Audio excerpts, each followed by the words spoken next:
Əziz oğlum, qızım, mən artıq qocalmışam. Gücüm, qüvvətim qalmayıb.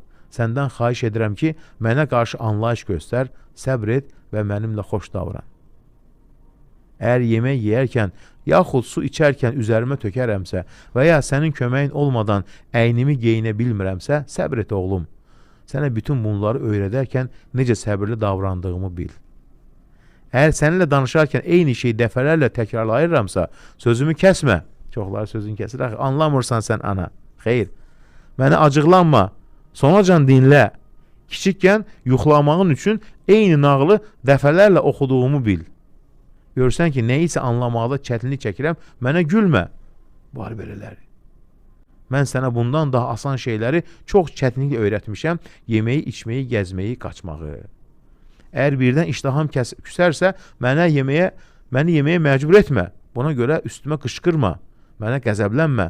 Mən özüm nə zaman yeməli olduğumu bilirəm. Sən uşaq ikən yeməyəndə mən əlimdə boşqab, sənin arxanca saatlarla gəzirdim. Nə gözəl bir söz. Əgər ayaqlarım məni gəzdirməyə çətinlik çəkərsə, mənə əlini ver. Necə ki, sən ilk addımlarını atarkən mən əlimdən səni tutmuşdum, deyir. Həqiqətən belə. Əgər nə zaman nə isə unuduramsa və ya nitq qabiliyyətimi itirərəmsə, mənə xatırlamağım üçün zaman ver. Əgər yenə də alınmasa, narahat olma. Axı, əsas olan mənim nə dediyim deyil, əsas olan mənim səninlə olmağım, səninlə danışmağım və sənin də mənə qulaq asmağındır. Səndən qayğı görməyim və səni hiss etməyimdir. Çünki uşaq ikən eyni ilə sən də bunları istəyirdin məndən.